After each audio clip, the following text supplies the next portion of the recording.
thrived on their fears, who boosted his own ego and garnered his strength from the weak, who abused his position of power and wanted all these people to himself. She wanted them to find a better life for themselves. She really wanted that more than anything, truly, and she hoped these helicopters could provide it. She turned back around, saw the people up ahead, and she knew there was no time to waste any more. She took another deep breath, and she kept on walking. She walked closer and closer to these people, to the helicopters, the people from the helicopters who were dressed in black like Thomas had been, and they were armed, too, armed with rifles. Fuck. What if they weren't on Aoife's side after all? What if they weren't on the side of the people?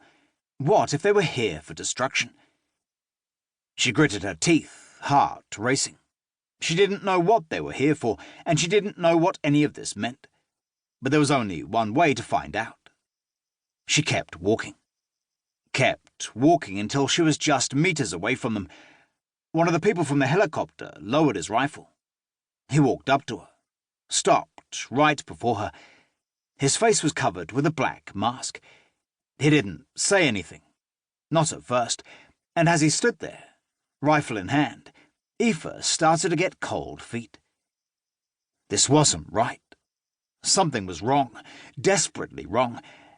And then, out of nowhere, he lifted his mask and greeted her with a smiling face. "You'll be safe now," he said. "You don't have to worry about a thing anymore." Everything around Aoife disappeared into a blur. She barely processed anything. Just the happiness. Just the joy. Happiness and the joy as these people ushered her towards the helicopter, as they helped Kaylee and Rex get on board, as they sat them down, offered them drinks, made them comfortable.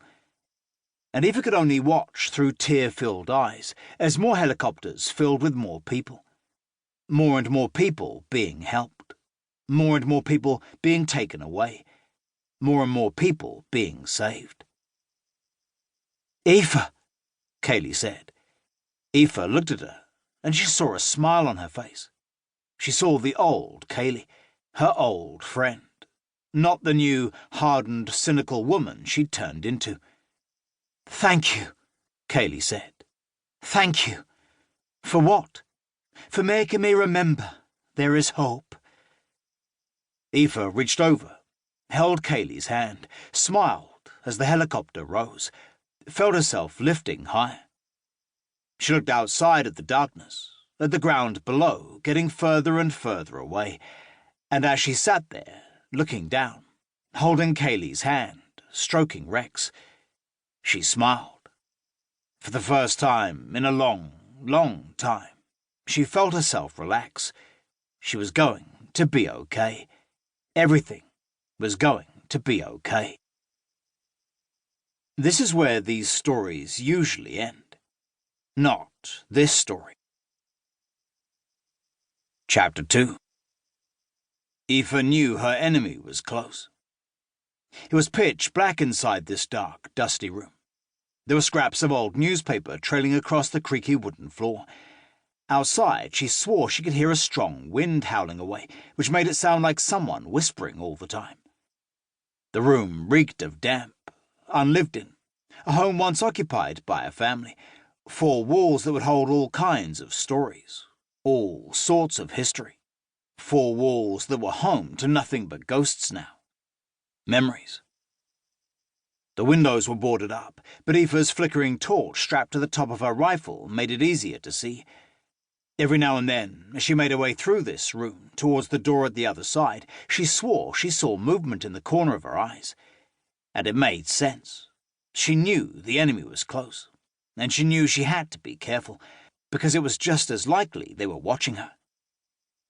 She crept across these creaking floorboards. She'd seen someone run through that door up ahead, she was sure of it. Heard them when she got here, too. Heard the footsteps racing up the stairs, heard the floorboards creaking louder, and heard that door swinging open, banging against the wall. And she knew there was no hiding when you went through that door. The options for escape were limited. The windows were boarded up. There were no stairs or doorways through there. It was a trap.